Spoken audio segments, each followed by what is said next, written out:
meses, e aí a gente vai, além das medidas para eliminar e reduzir esses riscos, a gente adota outras para controlar aqueles riscos naquele período, né? Quando tiver aquisição de novos produtos e serviços, então comprei uma máquina, a primeira coisa que eu faço é avaliar o risco. Eu vou saber, vai vir uma pessoa, vai montar, vai treinar as pessoas que vão utilizar aquele maquinário, que vão manusear aquele maquinário. Então, eu tenho que saber quais são os riscos que eles estão sendo expostos e inserir um anexo aí no seu plano de gerenciamento sobre essa emergência que está sendo, essa nova máquina, esse novo setor que está sendo implantado. Até que no ano seguinte, quando você for fazer as revisões dos riscos, você inclua ele definitivamente, tá?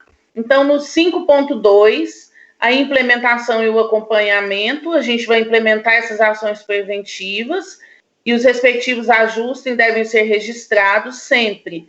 Então, fiz qualquer implementação de ação preventiva, eu vou comunicar os colaboradores, eu vou treinar os colaboradores, eu vou comunicar os supervisores, né? Eu preciso ter um registro sobre isso, tá?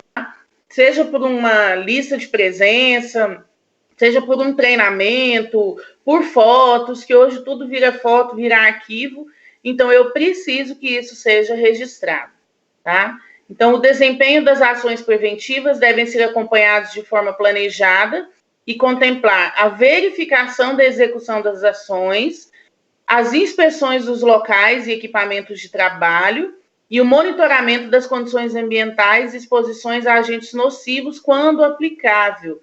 Então, eu executei, elaborei o plano de ação, fiz o plano de prevenção, tenho que verificar se essas ações estão sendo executadas. Porque de nada adianta a gente colocar no papel uma ação, a gente planejar, ter várias reuniões para saber desses riscos, né? Ter várias ideias, várias pessoas que estão participando dessa reunião, colocando ideias para que sejam minimizados esses riscos, se a gente não verificar se está sendo executadas essas ações. O mais importante é que elas sejam executadas após planejadas, né? Então, fazer-se sim inspeções no local, no equipamento, inspeções planejadas, agendar um dia, ir para aquele local, ver se realmente aquela ação está sendo executada e se teve melhoria, conversar com quem já está mexendo, executando o equipamento, se houve melhorias, porque se não houve, ainda que as ações estejam sendo planejadas, pode ser que para aquelas pessoas que estão ali naquele momento, se elas não foram treinadas, se elas não receberam as orientações da forma que deve ser executada, não vai mudar nada, ela pode adoecer, ela pode se acidentar, e aí fica um trabalho perdido, né? O 5.2.1.1 fala das ações preventivas que devem ser corrigidas quando os dados obtidos no acompanhamento indicarem deficiência no seu desempenho. Por isso que é muito importante a gente fazer a verificação e as inspeções no local. Por quê? Porque aí eu vou saber se está dando certo e se não está dando certo, por quê, por qual motivo, e fazer as correções. O plano de gerenciamento de risco, eu posso fazer correções durante todo o ano, em todo o tempo que eu verifiquei que algo não está saindo de acordo com o planejado, ou que aquele planejamento não está sendo eficaz, eu posso reunir a equipe e fazer novamente uma nova avaliação e ver o que a gente precisa mudar e fazer essas correções, evitando assim que o colaborador adoeça ou que ele sofra um acidente de trabalho, tá? Então, o acompanhamento da saúde dos trabalhadores é importante, né? Eu sei que isso é uma parte muito difícil para algumas empresas, eu ter que retirar o colaborador para fazer um exame de saúde ocupacional, para fazer exames externos para o ASO, né? Tem supervisores que não gostam, tem supervisores que dificultam, sim, esse trabalho do ambulatório. E do mesmo jeito que o colaborador dentro da produção, ele tem que produzir o produto da empresa, o ambulatório, a produtividade dele são os ASOS. É a execução dos ASOS, é o acompanhamento da saúde do trabalhador, né? Então, a organização, ela deve desenvolver ações para ter esse controle da saúde dos trabalhadores. Então, é importante, sim, falar, é importante, sim, que tenha momentos de saúde. Às vezes, eu não preciso parar a produção para dar um treinamento, não, mas eu posso inserir um DSQ, né, um DDS, às vezes vocês conhecem por DDS, eu conheço por DSQ, fazer um DDS. Eu posso fazer banners, sabe? Colocar pela fábrica, mostrar que a gente está fazendo ações para a gente poder ter um controle da saúde dos trabalhadores, né? A gente tem que falar de doença ocupacional, sim, na empresa. A gente precisa mostrar para os colaboradores que a empresa preocupa com a saúde deles, né? Para que a gente proteja esse colaborador, né? Então, isso vão ser ações de prevenção de saúde e segurança do trabalho. Então, de acordo com o risco gerado, se naquela produção o maior risco que eu tenho ali de lombalgia, por que não que eu não vou falar sobre lombalgia para aqueles colaboradores no DSQ? Porque às vezes eu vou falar e todo mundo vai falar que sente dor. Às vezes os supervisores não gostam que a gente fala, porque ele fala, o ambulatório vem aqui e estimula. Não é uma questão de estimular, é uma questão da gente cuidar no início para que aquilo não vire uma CAT, não seja aberto como um acidente de trabalho. Então, quando a gente consegue ter o controle da saúde dos nossos colaboradores, né, já sabendo dos riscos que eles estão expostos, a gente consegue evitar que futuramente aquilo ali seja uma doença ocupacional, tá? Então, o controle da saúde dos trabalhadores deve ser um processo preventivo planejado. Ambulatório, saúde do trabalhador não é saúde curativa. Nós somos saúde preventiva. Nós estamos ali por um processo de prevenção, tá? Nós não estamos ali para pegar o cara que já tem lombalgia, levar ele para o ortopedista, fazer um tratamento e afastar pelo INSS. Nós estamos ali para pegar ele no início da dor, a saber qual que é o risco que ele está exposto, né, fazer um plano de ação para esse processo, para ver se a gente minimiza ou reduz o processo de evolução de doença dele e a gente tratar dele antes que a doença se instale realmente ele seja afastado pelo INSS. Então, ele é um processo que ele é planejado, sistemático e continuado, né? Eu vou ter que, às vezes, ali fazer uma análise dos dados individuais, conversar com esse colaborador, saber o que esse colaborador faz, saber o que ele deixa de fazer, tá? E porque eles omitem da gente. Às vezes, na admissão, tem lá aquele questionário de admissão, você pergunta pro cara, você tem crise convulsiva? Ele fala que não. 4 meses depois, ele dá uma crise convulsiva na linha de produção, né? Mas você disse que não tinha. É a primeira coisa que a gente fala no ambulatório. Eu fiquei com medo de não ser admitido. Então, às vezes, a gente tem um colaborador que ele está sentindo muita dor, ele já tem uma hérnia de disco instalada por causa do processo, por causa da atividade, do risco que ele está exposto, e a gente só vai descobrir isso lá no exame médico, né? Quando ele trava lá na produção, que aí a brigada retira e a gente vai buscar, vai encaminhar para o hospital, e aí ele fala, olha, eu trabalho 6, 7, 9 horas em pé e eu sinto muitas dores, porque às vezes o sapato desse cara, ele está causando uma dor lombar nesse cara. Às vezes o risco que ele está exposto é do calçado, né? Porque a empresa quer reduzir gastos, então ela compra o sapato que seja mais desconfortável e que possa trazer um maior risco para esse colaborador. Então, às vezes, o risco que ele está exposto é o calçado que foi trocado, que é de uma qualidade inferior ao que ele usava, né? E ele fala, não, eu prefiro vir com o meu sapato antigo, que já está furado embaixo, porque ele era mais confortável, eu não sentia tanta dor. Então, na saúde do trabalhador, a gente vai conversar e ter essa análise desses dados individuais dele. Então, lá no exame clínico, no exame complementar, às vezes o colaborador vem, é um eletricista, por exemplo, que ele faz eletroencefalograma, eletrocardiograma, né, raio-x, espirometria, exame de sangue, e aí lá na espirometria dele deu uma alteração. Aí o médico não fecha o ASO e vai encaminhar ele para um pneumologista. Nossa, tem supervisor que pula alto, que fala, não, eu preciso do cara, o cara tem que estar dentro da produção, porque tem máquina parando, ele tem que estar olhando, sabe? Então, a gente precisa parar e pensar do risco que ele está exposto. E aí eu vou analisar todo esse conjunto de dados para eu saber se ele tem uma doença ocupacional, se essa doença está relacionada à exposição de algum agente da atividade que ele faz, se tem essas condições dele permanecer, ou se eu vou ter que abrir uma CAT e considerar como acidente de trabalho. Então, é importante esse acompanhamento da saúde ocupacional, porque a gente evita que isso se transforme num acidente de trabalho posteriormente, tá? A investigação de acidente, doenças relacionadas ao trabalho, a gente, né, são ações que precisam ser feitas, tá? Então, as ações de prevenção de saúde e segurança do trabalho devem incluir investigação de acidente e doenças relacionadas ao trabalho. Então, é muito importante a gente não pensar que só o colaborador é culpado por aquele acidente ou por ter desenvolvido aquela doença ocupacional. Em abril do ano passado, as doenças mentais, algumas doenças mentais, elas foram inclusas como doenças relacionadas ao trabalho. Então, agora a gente tem uma gama muito maior de doenças para se relacionar. Então, a gente tem que avaliar se aquele risco, né, daquele setor, daquela máquina, daquele local que o colaborador está exposto, né, ao trabalho, se aquilo pode trazer para ele um risco de um surto psicótico.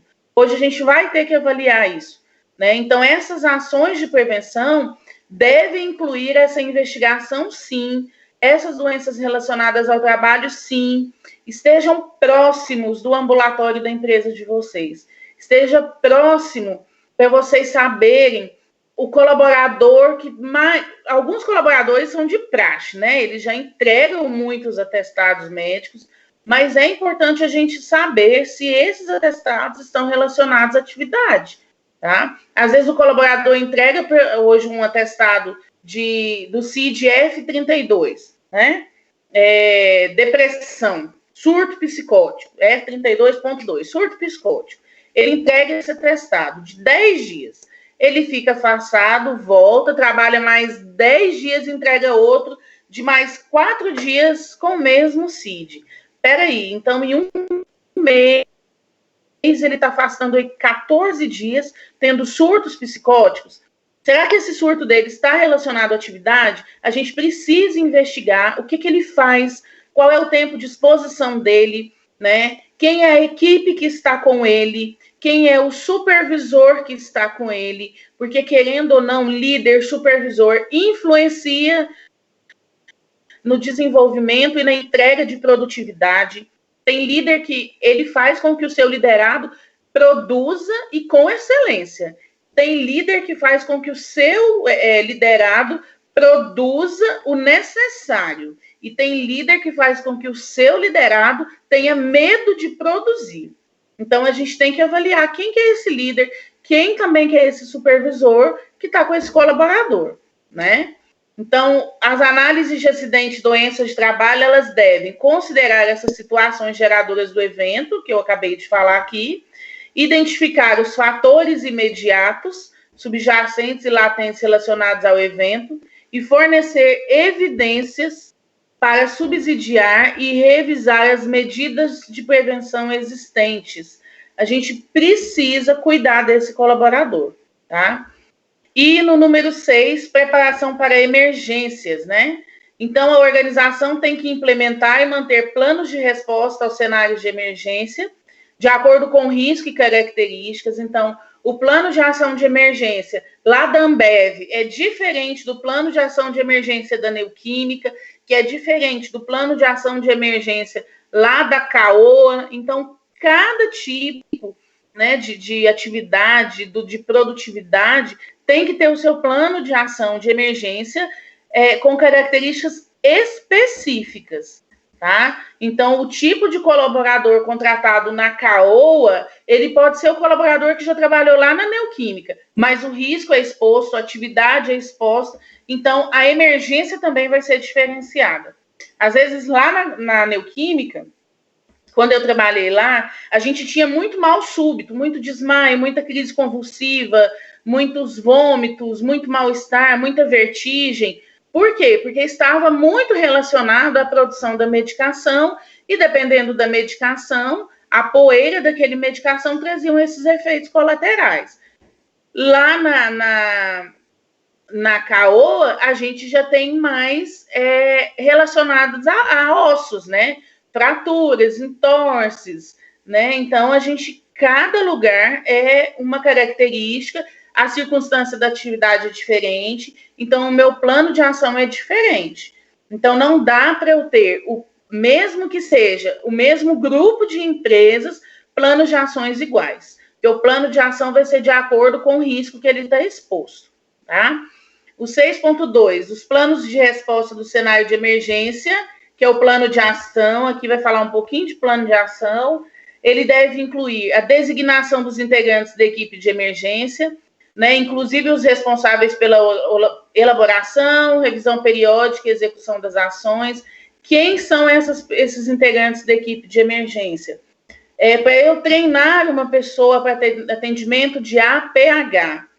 Quem são essas pessoas? Quem que vai ser o responsável? É o técnico em segurança do trabalho, que é responsável por essa elaboração, né, desse plano? Quem vai ser? Essa revisão periódica, anual, que vai ser feita, né? Eu vou manter essas mesmas pessoas, vou fazer seleção para novos colaboradores. Essas pessoas que estão nessa equipe de emergência são pessoas proativas, pessoas que tomam a frente, executam as ações que são necessárias de emergência. Não é só o APH, mas uma emergência de incêndio, por exemplo, né? Uma emergência de uma inundação, de um desabamento. São pessoas que estão preparadas para isso? Quem foi o responsável em elaborar esse plano, em procurar fazer os treinamentos, as orientações necessárias? Então, no plano de ação de emergência, vai ter que incluir isso daí, tá? Os meios e recursos necessários para os primeiros socorros, e aqui eu falo e vou repetir milhões de vezes. Eu já cheguei em empresa para poder dar treinamentos de primeiros socorros que só existia a prancha rígida. Não existia mais nada. Tem empresa que acha que não é necessário. Que isso daí, o bombeiro chega e resolve, o SAMU chega e resolve. A gente tem que entender que primeiros socorros é o essencial para manter a vida do colaborador. Então, é um entorse, eu preciso ter ali as talas e fazer imobilização até que o socorro mais específico chegue. Então, isso é um gasto desnecessário. Eu não preciso ter material de curativo. Ou, às vezes, eu até tenho num primeiro momento, mas quando a Mayra chega lá na empresa e vai olhar, tá tudo vencido de 2012, 2013. Tem gases ali no pacotinho que tá fechadinha, mas venceu em 2010. A gente precisa estar atento a essas coisas, tá? Porque primeiros socorros não fala em quem que ele vai tratar. Vai acontecer e a gente vai ter que agir, né? Então, quais são os recursos necessários que a empresa tem? E o mais interessante, para que vocês consigam aí ter uma noção melhor, eu vou montar maletas de emergência de acordo com o local. Tudo que tem na área de envase, às vezes eu não vou ter lá na oficina mecânica. Tudo que eu tenho lá no escritório, eu não vou ter lá na área de distribuição de material. Então, eu vou montar essas maletas de emergências para primeiros socorros de acordo com o risco que o colaborador está exposto. Olha, nesse setor, o maior risco que o colaborador tem é ferimento. Então, ali eu vou ter uma quantidade maior de material de curativo, né? Aqui nesse setor, o maior risco é fratura, entorse, luxação. Então, a maior quantidade que eu vou ter de material de primeiros socorros ali vai ser para entorse, para luxação. Então, é por risco, por setor, pelos riscos maiores é que eu vou montar essa maleta de emergência. Então, às vezes, ela sai um pouco cara, mas esse é o correto, esse é o certo, tá? O encaminhamento de acidentados é outra coisa que a gente vê muito errado nas empresas. O cara machuca, tem um acidente de trabalho, O técnico de segurança não sabe para onde que encaminha, o engenheiro de segurança não sabe para onde que vai, o pessoal do RH não sabe para onde que vai. Então, nesse plano de gerenciamento, quando a gente for fazer a parte, né, do cenário de emergência, a gente tem que saber qual é o local, quanto tempo eu gasto para chegar naquele local e qual o caminho mais próximo. Porque às vezes você não vai acionar o socorro imediato para fazer esse processo. Você pode colocar o cara que arrancou uma unha lá na máquina e encaminhar ele para o hospital. Aqui em Anápolis, para onde que eu encaminho esse cara? Ah, eu encaminho lá na UPA, né? Na UPA resolve. Não, a UPA não recebe esse tipo de atendimento. É só o hospital municipal. Então, a gente tem que saber para onde que ele vai, quanto tempo vai gastar, né, até esse local, qual é o caminho mais próximo. Ah, eu estou no DAIA, eu preciso levar para o hospital de urgência. Eu vou pela BR ou eu vou pela Avenida Brasil? Qual é o tempo que eu vou gastar lá da Geolab até lá no hospital de urgência pela Avenida Brasil? E qual é o tempo que eu vou gastar pela BR? Então, isso são coisas que a gente tem que inserir no plano de ação de emergência, tá? Que também vai estar dentro do plano de gerenciamento de risco, né? Então, os meios, a capacitação e informação de todas as pessoas envolvidas. Então, todos os brigadistas, eles devem ser treinados e seria interessante que, junto com a brigada, tivesse o grupo de abandono de área, né? O brigadista, ele não fazer dupla função. Se ele faz parte da brigada, que ele faça as ações que estejam relacionadas a brigadas de emergência. E o grupo de abandono ser um braço a mais que eu possa ter um grupo de pessoas treinadas só em abandono de área. Porque dentro de um evento que seja de grande porte e que demande ter que abandonar toda a área de produção, eu tenho o grupo da Brigada para as Ações Emergenciais e as pessoas treinadas em abandono para fazer a fila, para orientar saídas de emergência, retirar esse pessoal, levar para o ponto mais seguro. Então, seria interessante que nesse planejamento vocês insiram aí, além da brigada, um grupo para abandono de área e fazer o treinamento deles, né? A capacitação e informação de todas as pessoas. Então, simulados. Anápolis não tem hábito de fazer grandes simulados. Aí acontece um evento como aconteceu na Geolab, fica todo mundo louco, desesperado, porque não sabe o que fazer. Tá? Então, a Anápolis precisa, e você, engenheiro de segurança, precisa exigir que seja feito simulados com 100% da fábrica e administrativo. As pessoas precisam ser treinadas a evacuarem a área com segurança, porque na hora do evento muito grande, as pessoas apavoram, principalmente quando é uma fábrica familiar, em que eu tenho marido, mulher, mãe, cachorro, periquito, papagaio, filho, namorada, sogra, genro, todo mundo trabalhando no mesmo lugar. A mãe preocupa com o filho no outro setor, aí ela quer ir lá buscar o menino. O menino tem 35 anos, mas a mamãe quer ir lá buscar, né? Então, é interessante que tenham esses simulados, pelo menos 2 vezes por ano, acontecer esses simulados, né? O teste periódico da capacidade da resposta à emergência são simulados também, e as medidas necessárias para cenários de emergência de grande magnitude. Dentro dessa matéria de vocês, do plano de gerenciamento de risco, eu levo os alunos em Senador Canedo, numa empresa que eu trabalhei lá em Senador Canedo, que faz a distribuição do combustível, para que vocês vejam os grandes cenários com os riscos maiores, né?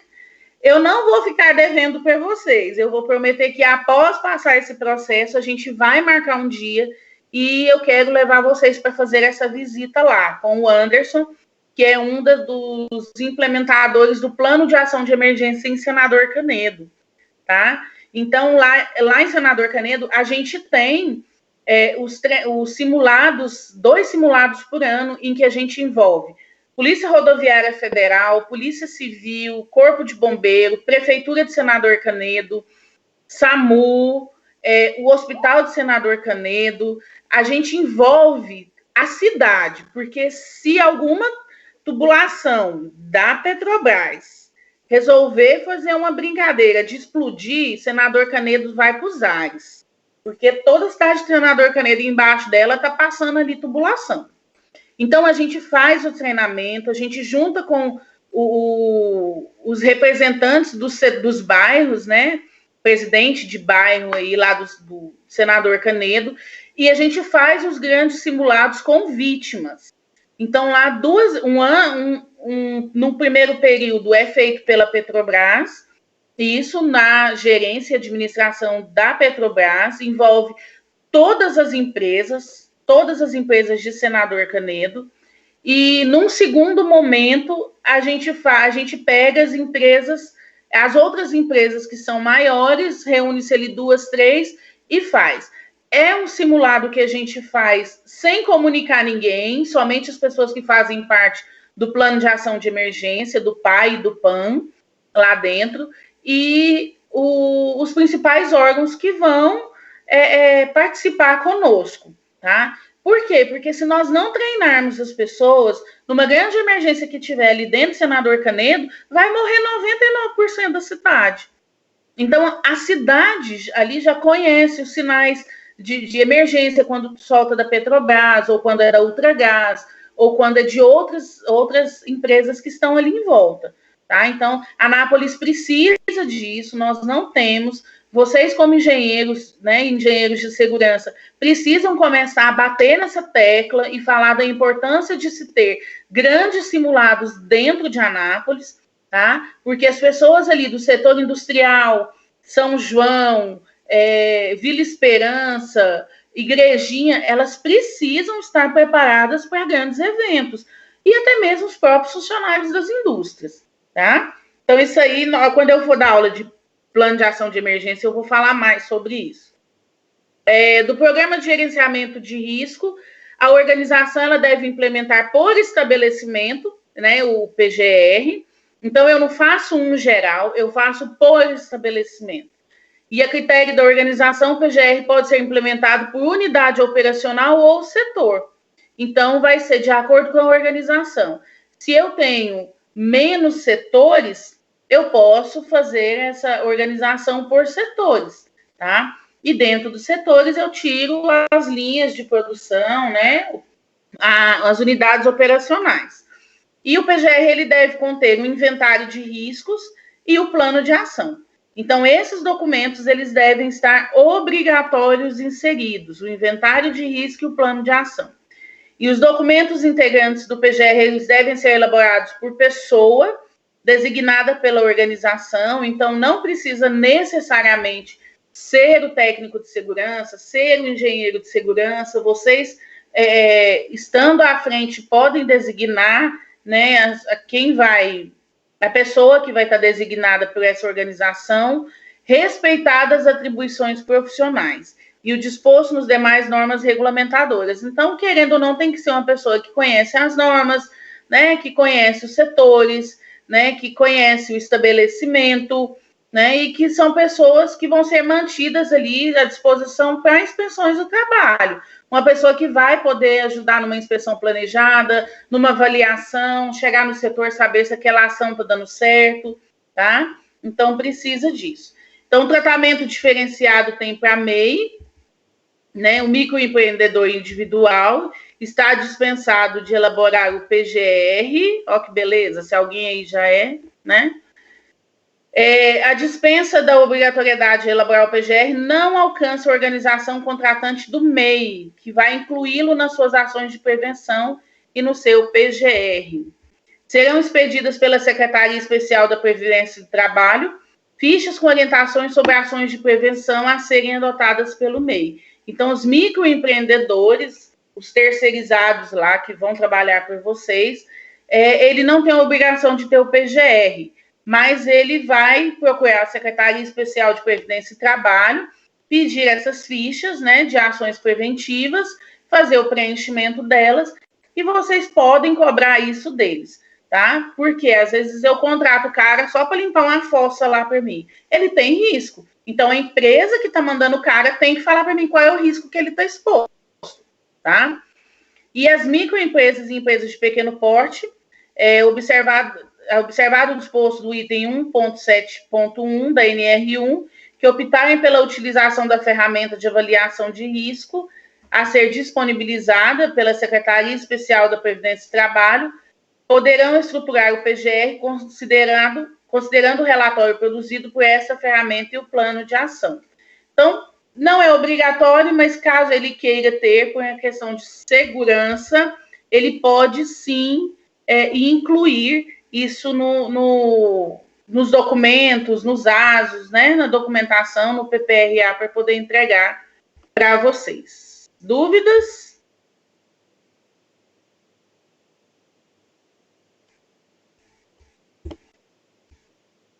Todo mundo vivo?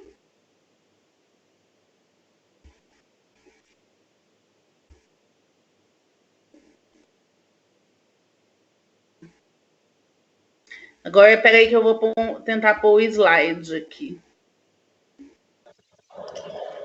Eu tô aqui, professora. Vive ainda? Muito vivo.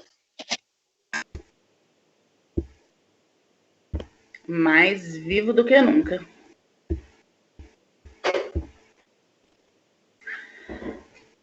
Olha só, vamos falar um pouquinho sobre metodologias. Apareceu aí? Apareceu. Então, tá bom. Tá aparecendo. Tá, não. Daniel chegou?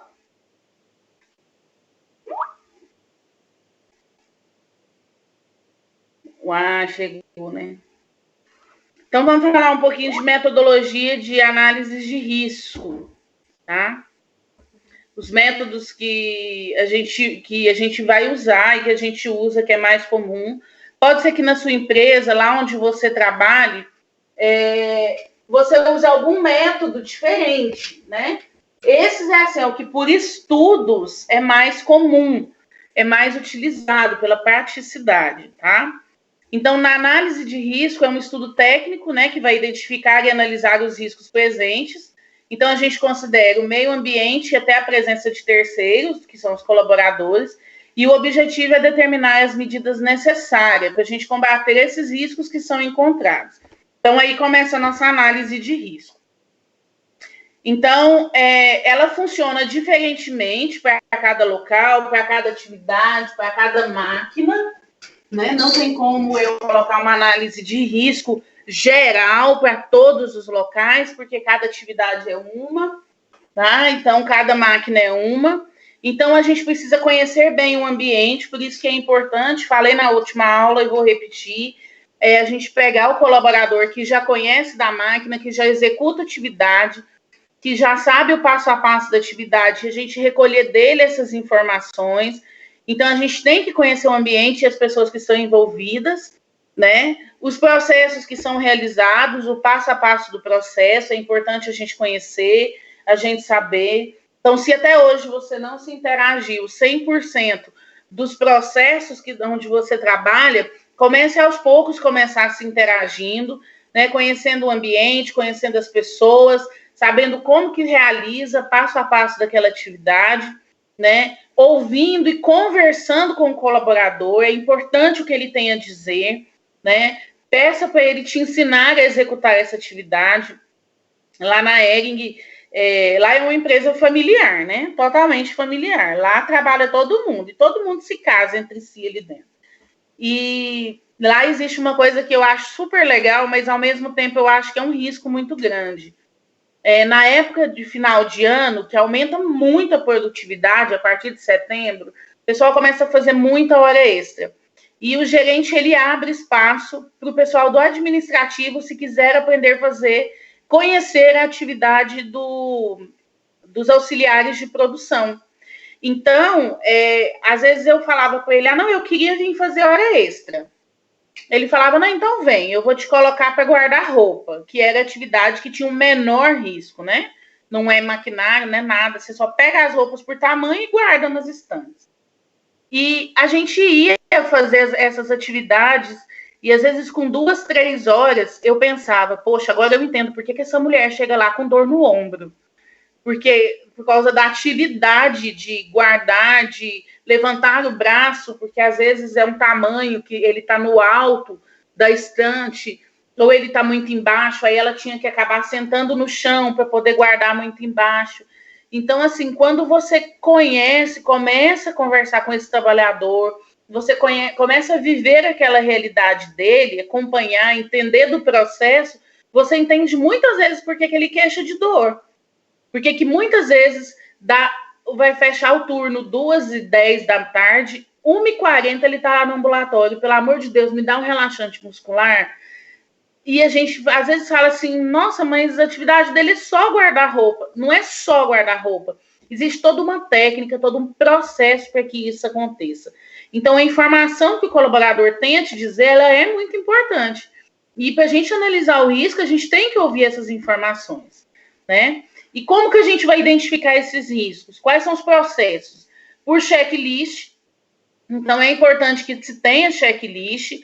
Ah, mas é um papel a mais, um papel de extrema importância, né? Um papel que vai te ajudar no planejamento das ações, a elaborar esses planejamentos de ações. As inspeções de segurança, né? As inspeções planejadas, as inspeções que a segurança do trabalho faz mesmo para avaliar os riscos. Investigação de acidente e incidentes. Muitas vezes a gente não vê um risco muito grande até que se aconteça um acidente grave naquele setor ou naquela máquina. E aí ali a gente começa a perceber que a gente precisa ter um olhar mais crítico para aquele local, porque ali eu tenho um risco de moderado a grave, tá? E os fluxogramas, né? De como desenvolve, como que é todo o processo daquele local. Então, isso são as identificações dos riscos. E a gente entra também com o brainstorming, que é uma técnica de grupo conhecida, né, como brainstorming ou tempestade de ideias. A gente reúne, né, essas pessoas e a gente vai tentar solucionar um problema. Então, a gente levanta um risco e aí a gente vai estimular a criatividade dessas pessoas, os participantes, ajudando a solucionar esse risco, a minimizar ou até a reduzir, se possível for. É uma técnica que propõe incentivar a participação e integração de envolvidos de forma espontânea. Primeiro porque eles se acham assim, super importantes, do engenheiro de segurança está perguntando para ele qual que é a ideia que ele tem, né? E principalmente com quem já tem experiência nesse processo. Se ele te falar, se a gente fizer desta forma e aquela ideia for acarretada, ele se sente no auge. Então, isso é muito importante a gente fazer esse tipo de técnica, porque isso facilita o nosso processo. Às vezes a gente vê o risco, mas a gente não consegue pensar num plano de ação para ele. Você chama as pessoas que estão envolvidas, os participantes estão envolvidos, expostos àquele risco, e ele te traz na ponta da língua uma resolução para aquele risco, né? Ou para minimizar, ou até para reduzir aquele risco e o risco de acidente de trabalho, tá? É importante fazer isso, mas existem regras, né? Então, né, quando a gente vai fazer essa reunião para ter esse acúmulo de ideias, chover essas ideias, a gente segue algumas regras. Então, rejeitar críticas às ideias dos participantes, por mais estranhas que possam ser.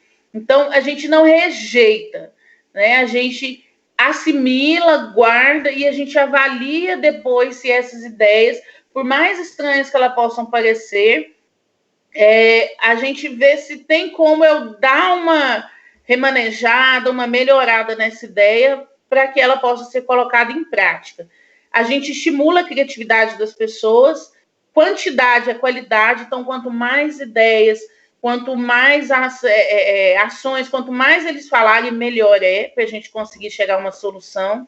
A gente pode conectar ideias, então eu pego aquela ideia estranha do seu José e pego uma ideia boa do seu Antônio e eu consigo conectar as duas e aproveitar essas duas ideias.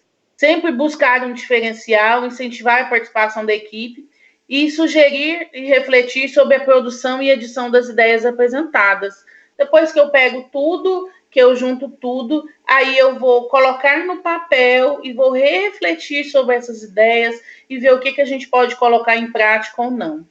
Nós trabalhamos por equipe, nós somos uma equipe e a gente precisa aprender a ouvir as ideias do outro, por mais malucas que elas sejam, porque na maluquice eu vou somar com a ideia de mais um, com a ideia de mais outro, e eu vou conseguir elaborar um plano de ação prático, objetivo e que eu consiga o resultado que eu procuro, tá? E nas técnicas de análise, a gente tem a APR, né, a análise preliminar de risco, que é um estudo realizado na fase de concepção ou início de um novo sistema ou processo, tá? Tem o objetivo de determinar os riscos que podem estar presentes na fase operacional do processo atividade.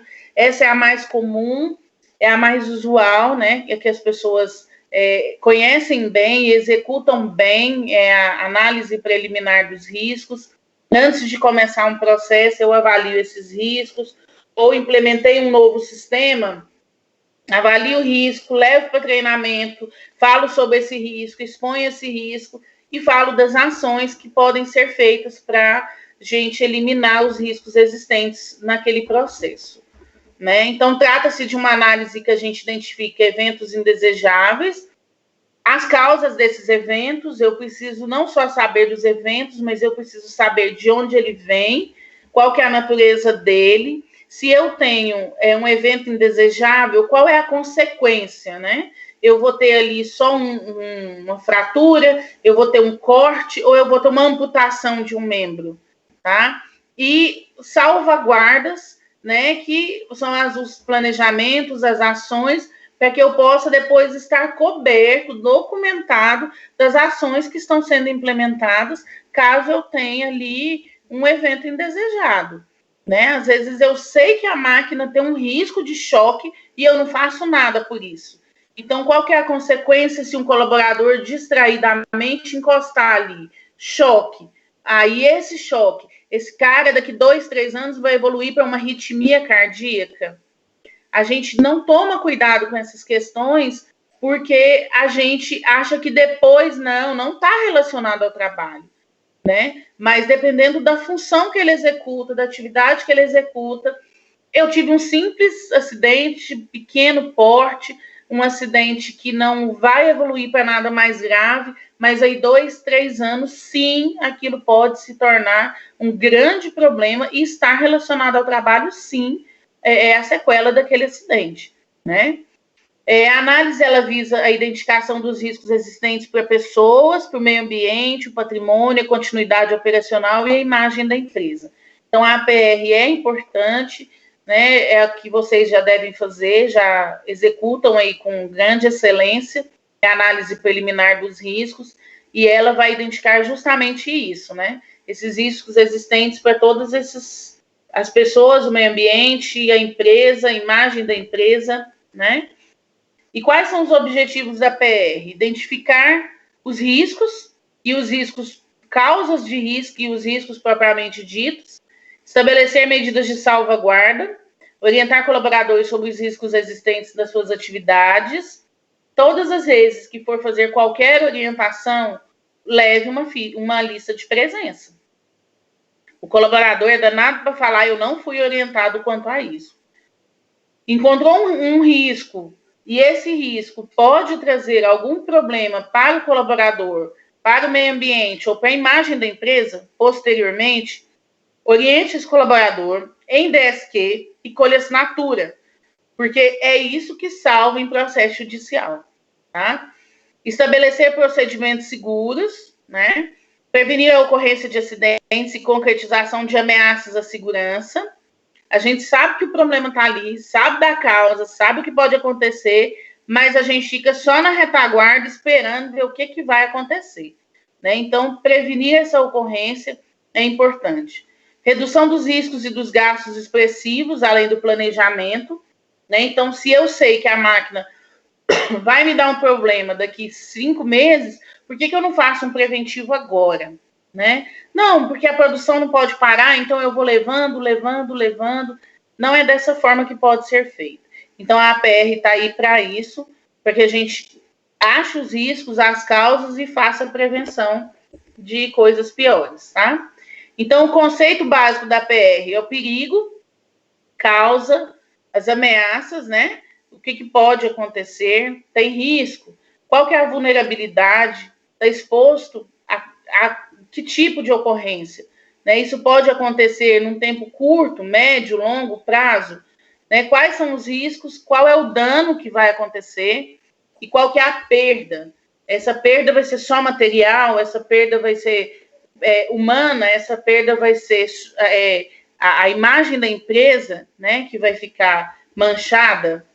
Então, quais são as etapas da PR? A gente identifica os perigos e ameaças, né, primeiro, então a gente faz uma identificação deles de forma bem cautelosa, com cuidado.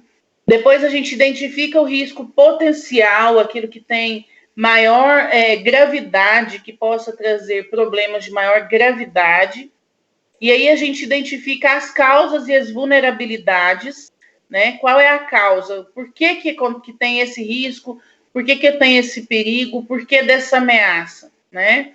Identificar as pessoas e bens com potencial expostos. Então, quantas pessoas estão expostas no primeiro turno, no segundo turno, no terceiro turno, né? Essas pessoas, elas sabem desse risco.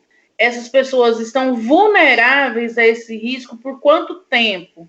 Então, eu tenho que identificar essas pessoas e bens com potencial expostos.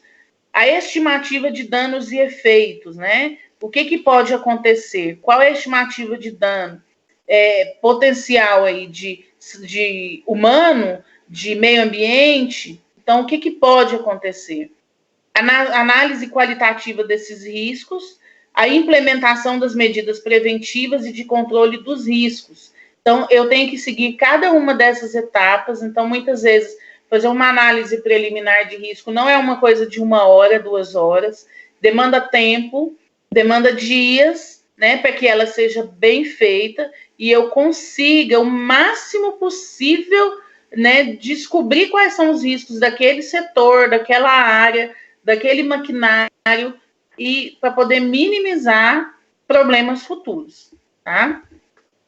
Aí tem um modelo, né, de uma análise preliminar de risco, né, que às vezes vocês até já têm, de cada empresa já tem a sua, mas esse é só um modelo que você vai preenchendo, né, de acordo com os riscos, os possíveis riscos, os recursos de materiais necessários, né, recomendação da segurança, equipamento de proteção individual obrigatório, né, se tem equipamento de proteção coletivo necessário. Então, quem é o responsável? Né, qual que é o solicitante? Né, e essas análises preliminares de risco, essa fichinha aí, às vezes você até deixa elas em algum lugar no setor, que assim que um colaborador viu, ele vem, preenche rapidamente e depois a segurança do trabalho faz o recolhimento e procura esse colaborador para ver por que ele preencheu essa análise rápida. Pode ser uma coisa bem até mais simples do que essa, que ele possa dizer lá, não, aqui tem esse risco. E aí você já vê um plano de ação para poder eliminar aquele risco o mais próximo possível. Tá? Isso aí é só um modelo que vocês podem ter, ou vocês criarem um modelo próprio de vocês para que ajude, porque às vezes, num primeiro momento, a gente não acha todos os riscos, mas de acordo com o dia a dia do colaborador dentro do setor, ele consegue ir encontrando outros riscos importantes e ele vai te relatando e a gente vai fazendo os planos de ações em cima desses riscos, tá? Análise de modo de falhas e efeitos, né, também é a mais comum.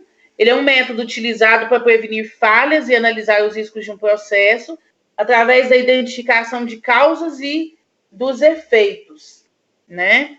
E ele vai identificar as ações que serão utilizadas para inibir as falhas. Então, essa também é muito comum, muito utilizada, e o objetivo dela é sempre identificar, delimitar, descrever as não conformidades geradas pelo processo e seus efeitos e causas.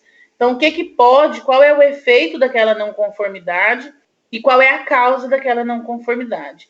E aí a gente vai, através dessa identificação, dessa descrição, a gente vai fazer as ações de prevenção para diminuí-lo ou até para eliminá-lo, tá? Os objetivos são esses. A gente tem alguns tipos, né? Tem a de produto, que está relacionada às falhas que poderão ocorrer no produto, e tem a do processo, que é relacionada às falhas que poderão ocorrer no planejamento do processo. Então, vai levar em consideração as não conformidades apresentadas no produto relacionadas às especificações do projeto. Tá? Então, existem 2 tipos, a específica do produto e aquela do processo. A aplicação dessa técnica vai ser diminuir a probabilidade de ocorrência das falhas em projetos de novos produtos ou processos, diminuir a probabilidade das falhas potenciais, mesmo que elas não tenham ocorrido, a gente precisa diminuir essa probabilidade da falha acontecer, seja no produto ou no processo de operação. Olha, que nunca teve um acidente de trabalho, mas pode acontecer. Então, eu vou fazer uma ação para que esse evento não ocorra, né? E aumentar a confiabilidade de produtos ou processos na operação através da análise de falhas que já ocorreram. E diminuir os riscos de erros e aumentar a qualidade em processos administrativos. A gente precisa ter cuidado, porque às vezes a gente preocupa muito, né, em procurar os erros, mas a gente tem que se atentar à resolução deles, né, diminuir esses erros, né, porque quando você diminui, você aumenta muito a qualidade, tanto do produto, que seja a prestação de serviço, ou do produto feito em si, fabricado em si. Então, é também uma ferramenta muito utilizada. E as etapas dela é definir o processo que será analisado, né? Definir a equipe. Então, a gente usa aspectos multidisciplinares, a gente, né, tem lá o eletricista, tem o mecânico, tem o operador, tem o auxiliar, tem o engenheiro de segurança, o técnico de segurança, o médico do trabalho. A gente pega uma equipe multidisciplinar, tá? A gente vai definir as não conformidades, né, ou seja, os modos de falha existentes, identifica seus efeitos, identifica sua causa principal e outras causas, priorizar as falhas através do nível de risco, pequeno, médio ou grande é o risco, e agir através das ações preventivas, tá? Detectei, eu vou ter ações preventivas para isso. E definir o prazo e o responsável pelas ações preventivas. Nada pode ser solto. Então, em ambas as técnicas, eu preciso ter uma pessoa, um prazo e um responsável por essa ação. Às vezes a gente precisa do mecânico. E aí, qual que é o prazo? 30 dias. Então, quem que é responsável por essa ação? O seu Luiz Antônio, que é o mecânico. Então, ele tem 30 dias para resolver aquela falha. Para ele, que já está identificada, já está descrita, já tem um plano de ação para ela. Então, a gente precisa, e os prazos precisam ser cumpridos. É claro que, às vezes, isso às vezes foge do nosso controle, porque, principalmente quando tem que comprar peças, né? Que demanda tempo aí para comprar peças. Aí vai fazer o orçamento para depois ser aprovado pelo compras, até que a peça chega já deu 60 dias. Mas a gente precisa definir esse prazo e depois cobrar dentro desse prazo se essa ação preventiva foi realizada. E se ela não foi, a gente descrever por que não foi. Porque se nesse período eu tiver qualquer efeito, qualquer ocorrência grave, né, moderada para grave, eu poder comprovar o que estava sendo feito, né? Isso aí a gente discute muito em reunião de CIPA. O pessoal leva muito essas ações em CIPA, que problemas que feitos, falhas que existem no processo, que precisam ser consertadas e que muitas vezes a gente determina o prazo, mas a gente esquece depois de cobrar aquela ação preventiva. E aí, no outro mês, volta para a reunião da CIPA com aquele mesmo problema. E aí a gente vai ver que já é a terceira ou quarta reunião que a gente está expondo uma falha de um processo que já poderia ter sido executado, mas que nós deixamos de estar acompanhando, de estar, né, cobrando do responsável aquela ação preventiva. Então, é importante a gente definir sempre prazo e responsável para a execução dessa atividade, tá? Então, eu pus uma escalinha aí, ó, pesos para os itens, ocorrência de causa, né, e gravidade de efeito. Então, ó, se a gente for fazer essa contagem aí por números, né, lá na frente vai ter um modelinho, 1 para nunca, raramente 2, muito baixo 3, e assim a gente vai contabilizando os números, tá? Então, na ocorrência de causa e gravidade de efeito, a gente vai colocar os valores. O risco raramente pode acontecer, né? O efeito é de moderado para alto. Então, como é que eu vou fazer esses valores, tá? Aí depois tem a escala, detecção de falhas, né? Nunca tem, é moderado, né? Às vezes acontece, ou é muito alto, tá? Depois eu tenho aqui, e desta forma, eu coloquei, ó, um processo de ação, tomar banho. O efeito de falha é a demora no banho, né? Então, qual que é a gravidade disso daí? É 9, né? E aí, se a gente voltar lá, é muito alto essa gravidade. A causa básica, pequeno fluxo de água no banheiro, né? E aí a gente volta de novo. Então, o que que é? É moderado para alto, né?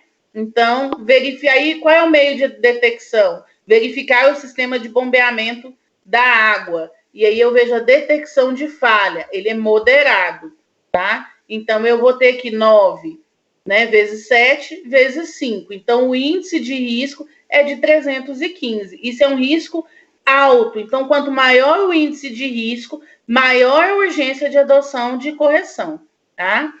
Esses valores, às vezes a empresa em que vocês trabalham ou a técnica que vocês já usam, já tem outros valores específicos, tá? Isso aí eu peguei num artigo e que era o mais usual dentro da empresa daquele artigo. Então, é só um exemplo para vocês. Vai existir um formulário que vai ser elaborado por vocês para a gente fazer essa ação preventiva, qual é o prazo e quem é o responsável, né? Então, tá aí, ó, análise de modo e efeito de falhas, é um modelo, né? Qual que é o processo, qual que é o nome, né, do código do produto ou a máquina, qual que é a data de início e a data limite, né? Eu estou abrindo essa ordem, então qual que é a data de início e a data limite, é preparado por quem é o responsável, aprovado pela gerência, e aí eu vou colocando, né, as etapas, a função, modo de falha, efeito de falha, tá? Isso é só um modelo. Depois, se quiserem, eu mando isso no grupo, tá? Separado como modelo. Dúvidas? Manda mesmo, professora. Muito bom. Tá, R$10 só para você. Os outros eu não vou cobrar, não. Tá certo. Tudo bem. Tá? Querem um intervalo de 15 minutos? Não, professora, bora continuar, ué. A Luciana quer, ela quer ir no banheiro.